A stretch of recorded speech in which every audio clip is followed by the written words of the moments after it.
religious man, but he appreciated everybody's differences. And for those of you who find comfort in prayer, I'm going to invite Melody McCullough to the front to say a prayer.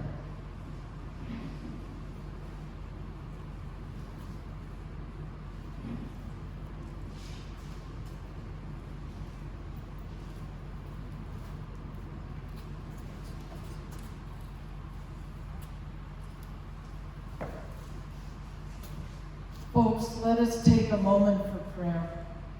Let us bow our heads.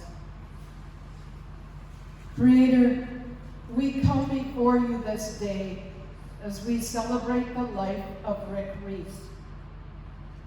It is often a time of various emotions, as we're grateful that Rick has no more pain or suffering, and yet his physical presence is missed in the lives of his family, his friends, and this community.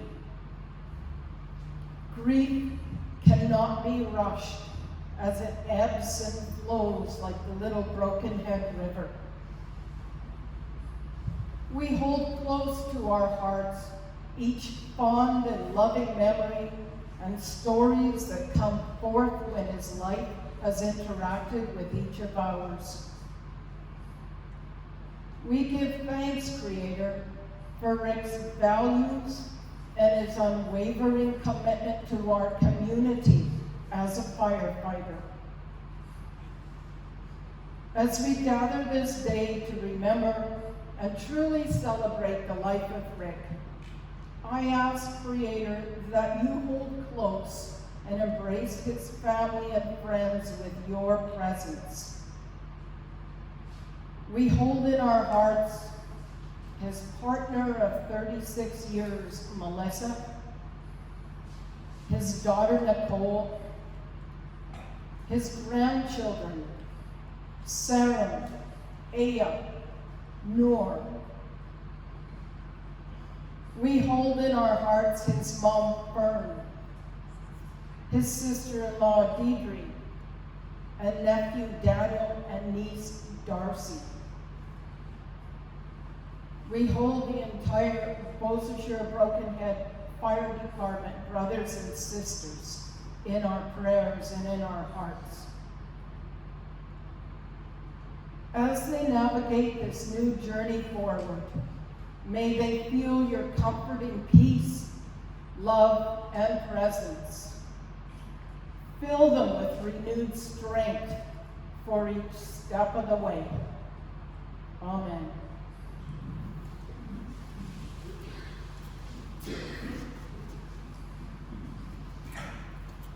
Thank you, Melody. That was beautiful.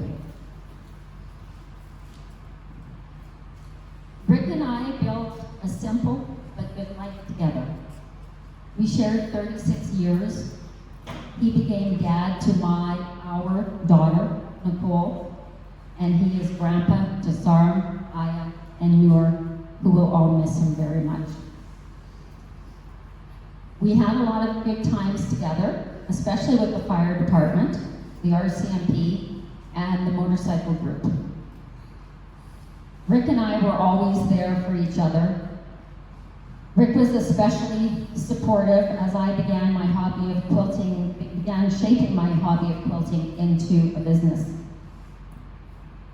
You may have noticed that on the cards that you picked up at the front, I spelled Athabasca wrong.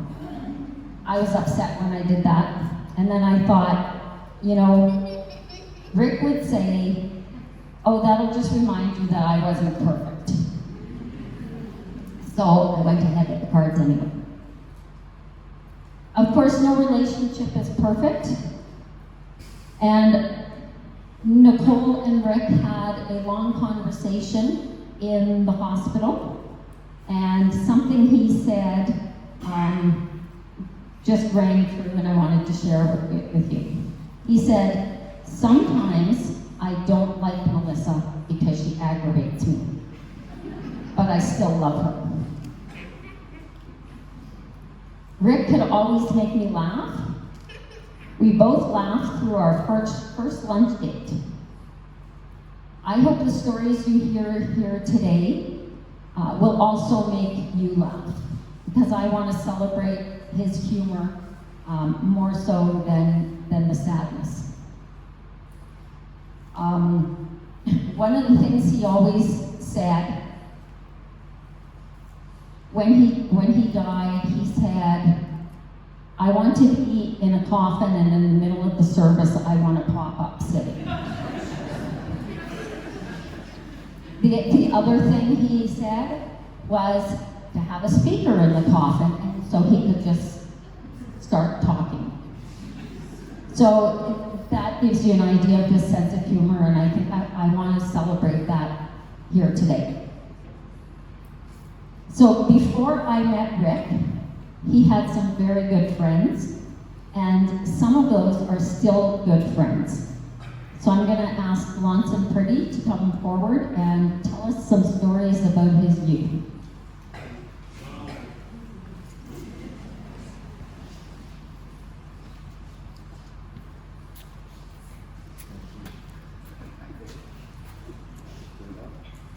It's on, yeah. Well, I don't have a lot of stories. There's more to Let's talk in the mic. Yeah, okay. When I'm ready. I don't have a bunch of stories that I want to tell. I just want to tell about how we became friends and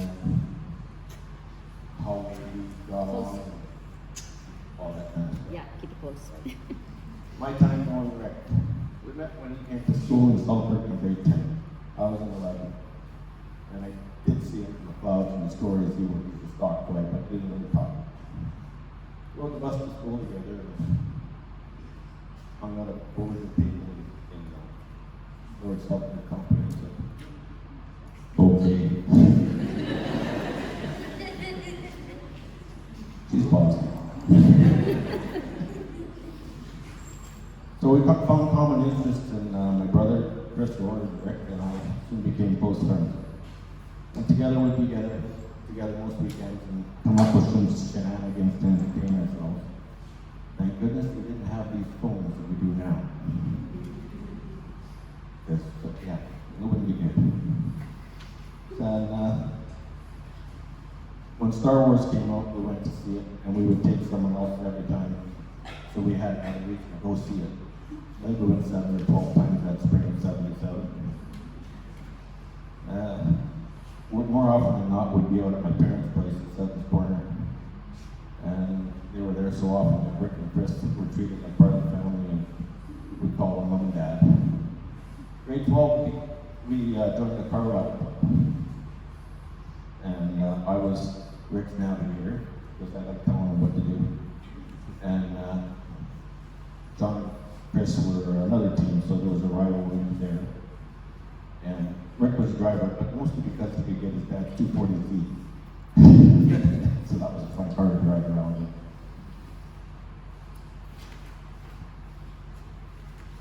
And we noticed as we were doing these rallies, there was one in particular that was a lot of short turns and quick redirects. And I was calling out the directions, and after a few turns, Rick looks at me and says, "Thanks." And I asked for what? He says, "You've been shifting for the last 4 corners." So, okay, well, I guess we're just trying to check here. So anyways, we did that for a while. And then I got a motorcycle, and everybody thought that was a good idea, so before we moved, we all were on bikes. And we moved up to Vancouver in '82, so we keep track of each other. And when I came back, we started right back up again. But one thing that remained true about Rick was he loved living in Beausejour, and he got into paramedics in the fire department, and then he was a guard at the atomic plant. And his dad and him opened up the locksmith. And he took all of his challenges to the top. He was always the best at everything he did. And yeah, I'm having a hard time here. As the time passed, our light. But we all knew that if we needed a hand with anything, we were all just a phone call away. And it was never, what do you need me for? It was, where are you and what do I need to bring? The last time I called Rick for anything was to help a friend who was just outside of town here. He couldn't find his key. I think that was a year ago for his garage. Rick said, okay, what's his number? He took care of it. That was the last I heard of it. Yep. Other than thanks from the buddy that I was helping through Rick. And he had a bit of a hard time with dialysis, and then he got his kidney transplant, and then the last challenge was just too much. But after 50 years of knowing each other, I'm going to miss his smart remarks with his chuckle that would come out. Time for rest. That's all I have to say for now.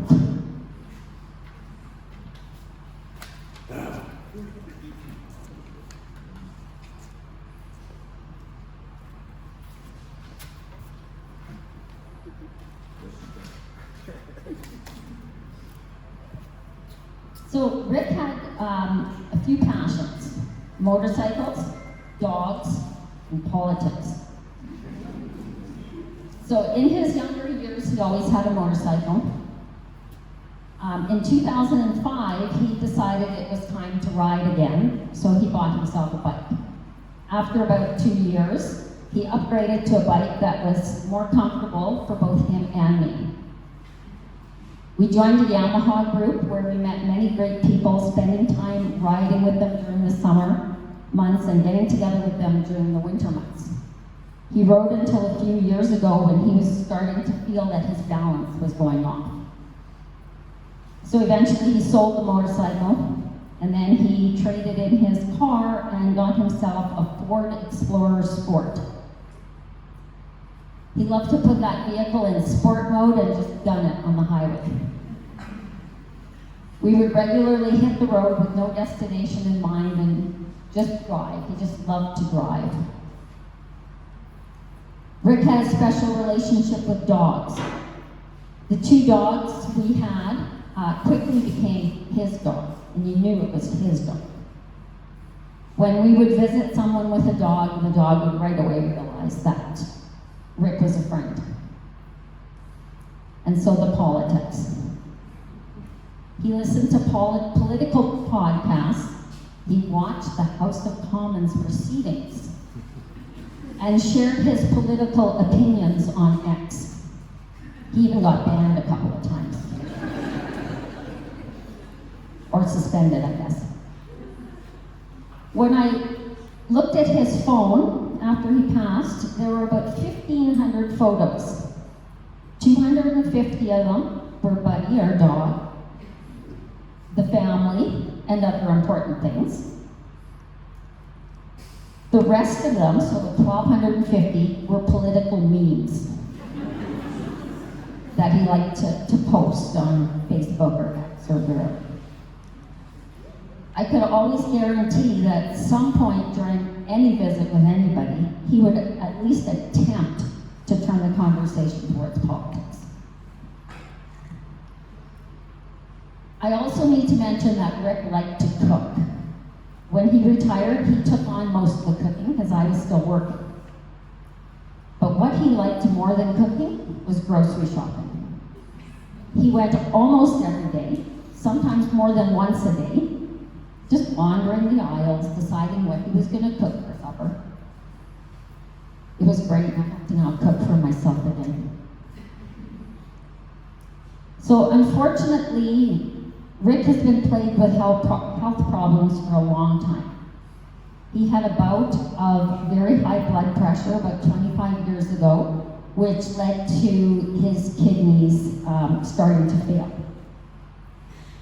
He managed to continue on through diet and medication, but eventually the kidneys did deteriorate to the point of needing dialysis. He took training for home hemo, graduated and began doing his own treatments. His record keeping for the program was impeccable. At each follow-up appointment that we went to at Health Science Center, the doctors and nurses were impressed with his meticulous record keeping, and the training team said he was their favorite student because he rarely called them with a problem. In 2023, he received the call that there was a kidney available for him, and he was ready for a transplant. He made it through the surgery, had excellent recovery. He was free from being tied to a machine 3 to 4 times a week for 4+ hours. Next, he dealt with prostate cancer, 5 radiation treatments, and that ended up good. But as luck would have it, in 2025, he began having issues with swallowing, and an endoscopy found stage 3 esophageal cancer. He had many radiation and chemo treatments, and it left him very run down. It was promising, though, when the next endoscopy came back negative. Unfortunately, the good news didn't last long, as he continued to have problems swallowing. Another endoscopy showed that the cancer was back in the esophagus.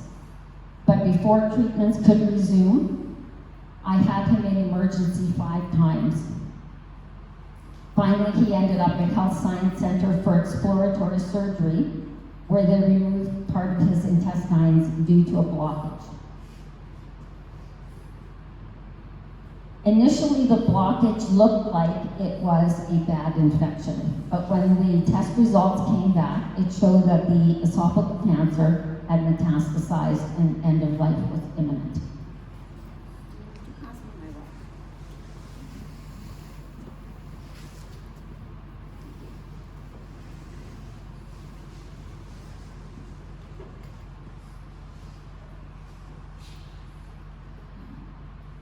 Thank you, Nicole, my daughter, for your unwavering support.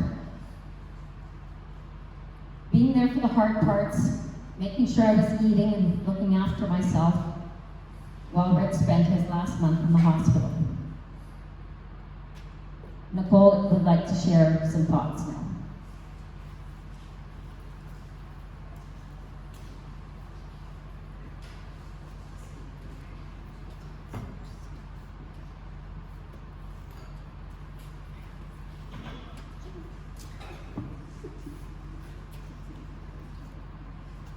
This is very casual, and you all know Rick was very casual, so I wanted to keep it very casual.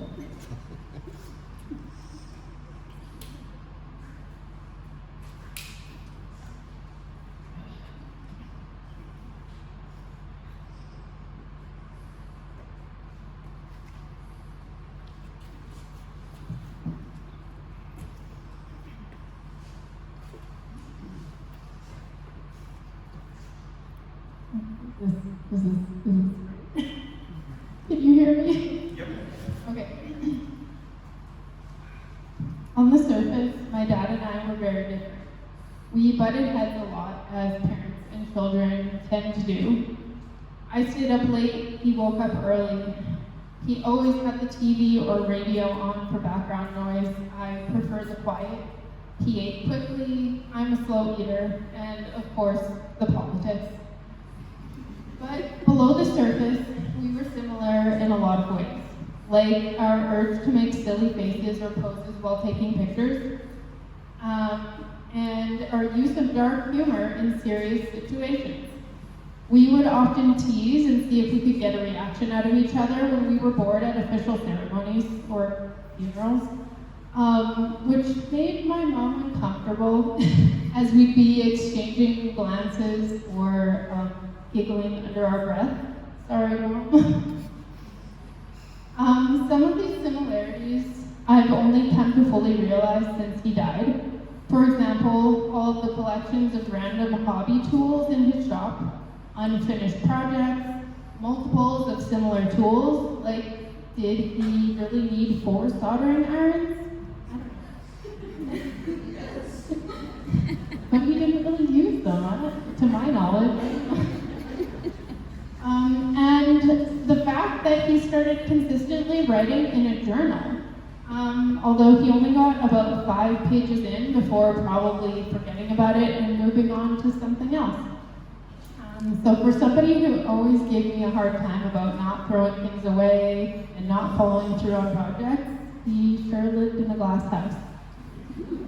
I'd like to share the last thing he wrote in the journal that I found from over a decade ago. I'm sure he'd be somewhat annoyed for everyone to hear how sentimental he could be under his strong, silent facade. But he's dead now, so he doesn't get to say it anymore.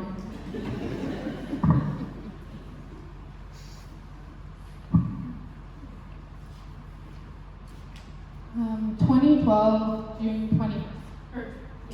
June 21st. I started my day a little late, left Beausejour and heading west. The target is Athabasca, Alberta, where I was born. I sometimes wondered why I would take such a trip at age 53 and with failing kidneys. This trip is something I've had in mind for a long time. I've talked about it so much, my wife just ignored me every time I brought it up. So the time came to do it. Time to go back to the town I was born in, to see if my memories would come back to life, to see the house I remembered that my grandmother lived in, the place where my grandfather and I would share whatever he had left over from his lunchbox after work. Can you ever go back? I think you can, with the understanding that things change, people change, move on, die, and stay in the same place. They always have. I can tell you I was very apprehensive about the trip. All the what ifs. What if the bike breaks down in the middle of nowhere? What if my kidneys decide to give up? What if I crash? So many what ifs. I guess the ifs never stop. What if I stayed in Saskatchewan when I moved there in the 80s? I know I wouldn't have what I have now. An awesome wife and kid, and grandkids that I just love. In the end, it is what it is. We should be happy for what we have. I really can't say I would change anything. I have a good life.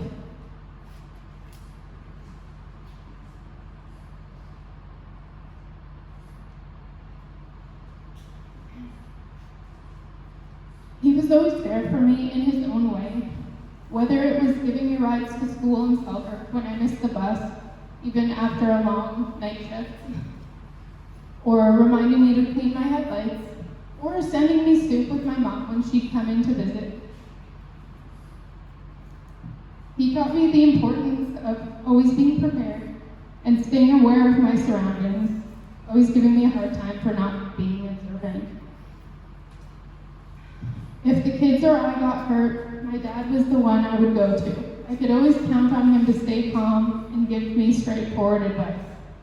I even remember a time where I called and then my mom was talking in the background and I told her, "Oh wait, Mom, if I wanted to talk to you, I would have called you. I called Dad for a reason." And she understood. I'm not going to stand here and pretend that my dad was a perfect man without any faults. He definitely had a lot. Or that my grief isn't very complex. Not that I'm unique in that, but what I can say is that he was human. He was my dad. He loved and is loved, and we miss him very much.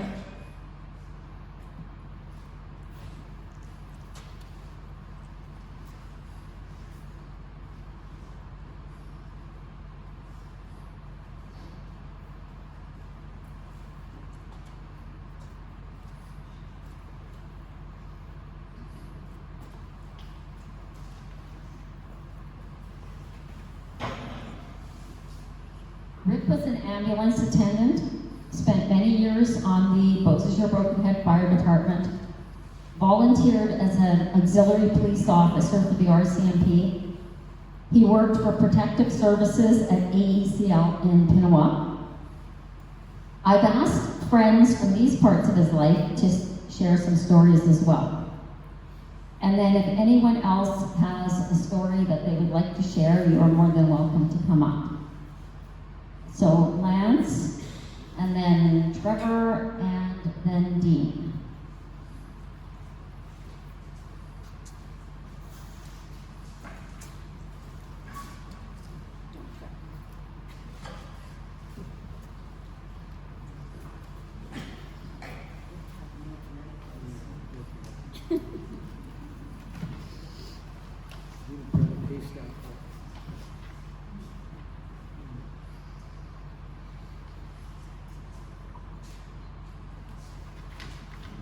Cindy and I have been friends with Rick and Melissa for years, originally from a shared community involvement with the three organizations she just mentioned, that being the Beausejour Broken Hill Volunteer Fire Department and the Beausejour Ambulance in the 1980s.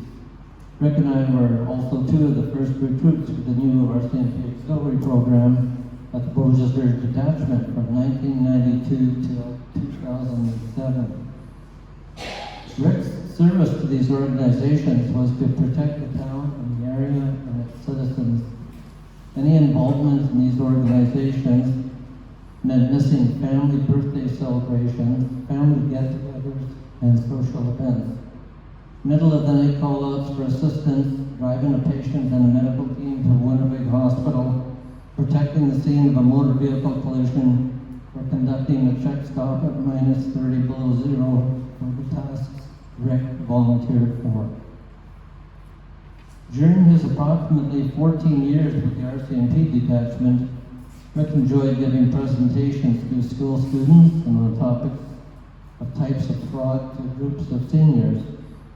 He preferred to walk a foot patrol on weekends, even in cold weather, rather than being working on detachment files at the detachment.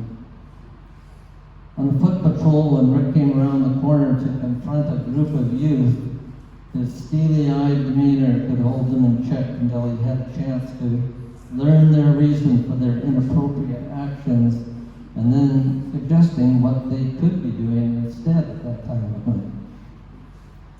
In 2002, Rick was honored for his 10 years of service with the RCMP at that time by the Attorney General with the Safer Communities Award for his superior efforts in making Manitoba a safer place.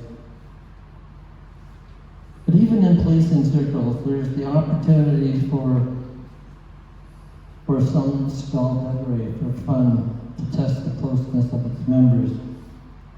There was an occurrence involving Rick and Melissa, myself and my wife Cindy, and a previous corporal's wife, who shall remain nameless. It began one weekend evening as the family of, let's call them Constable D-A-V-E, Constable Dave, decided to travel away, leaving the protection of his home to their dependable and trusted neighbor. Seizing the opportunity, this nefarious-like group decided to gather some empty beer bottles, scattered these empty beer bottles around the backyard, tossed tip over some of the lawn furniture, and get the impression that a wild party had invaded their domain. I believe a real estate for sale sign was boarded from down the street and prominently displayed in the front yard. So after the weekend, in fact, later that week, when Rick and I were working a shift, we were accosted. Nose to nose accosted by Constable Dave, who accused us of partying at his place, invading his private property in his absence and leaving his yard in shambles. Maintaining a look of innocence was imperative for us. Admitting absolutely no knowledge of this dastardly deed, we acted offended and innocent as to what had happened in his yard. You see, Constable Dave had just completed his identification course, which involved various fingerprinting techniques, and he was quite self-assured of his knowledge of fingerprinting. However, during his detailed investigation, he could not find a single print on those 12 bottles recovered as evidence, thanks to Rick's cleansing technique. We remained quiet of the affair so it could be quickly dispensed with us as an innocent prank that it was. However, Melissa was required by her duty to provide the information on this and all detachment occurrence reports to the weekly police report. It was printed by the local press in the next weekly paper. And Melissa could not give us or herself up now that it was an official investigation. How that must have put her in an awkward position to be so close to being caught and facing the potential wrath of Constable Dave. 25 to 30 years has passed, and so has the statute of limitations for this offense. So today, the story is being told for the first time. Rick would have loved to hear what started out as a prank has now finally been played out to the community and to Constable Dave wherever you are. Rick, thank you for your years of service protecting your community. Thank you for your friendship. We will all miss you. I will miss you. Not being there in our elderly glory days in the personal care home where we could have recalled many more incidents from the fire, ambulance, and police operations that kept you motivated and involved for so many years. Thank you.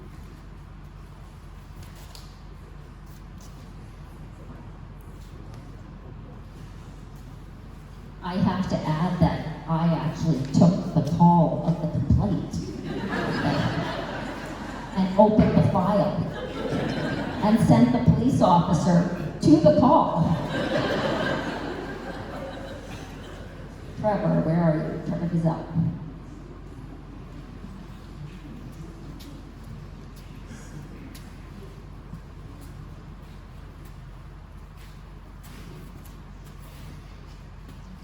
Good afternoon, everybody.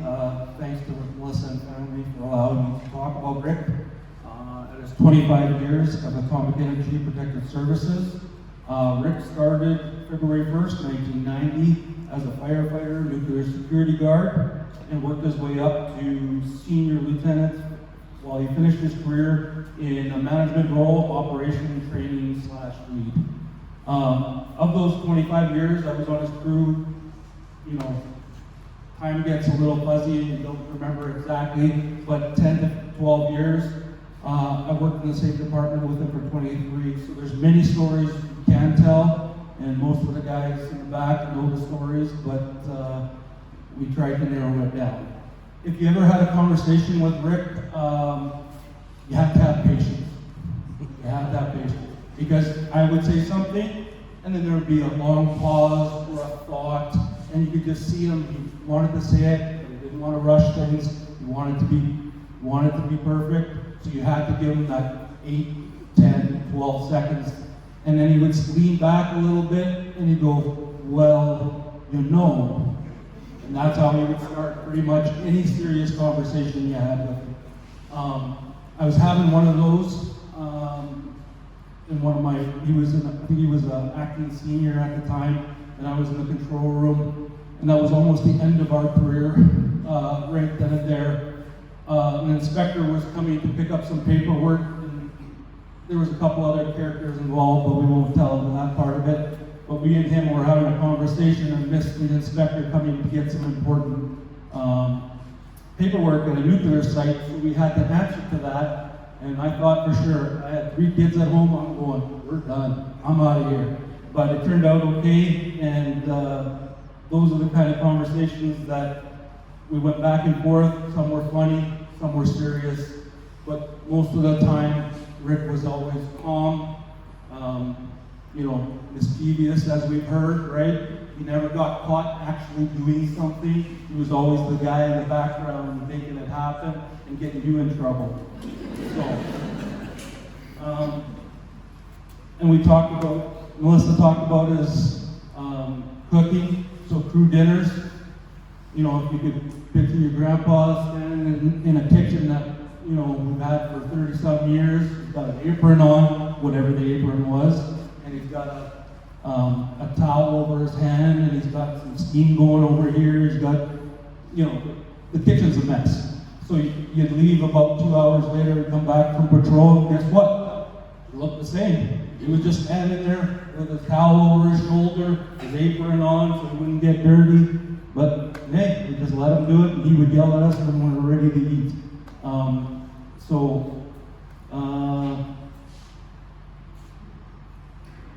he had a knack of doing stuff, and the sneaky part of Rick was the fun part of Rick.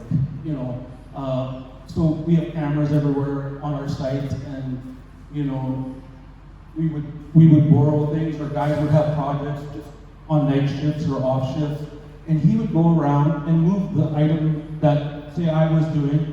I would have it over here, and then I'd go away to do whatever I was supposed to do, and he would move it. And you go hide it for a couple hours, and then you didn't want to say anything, like,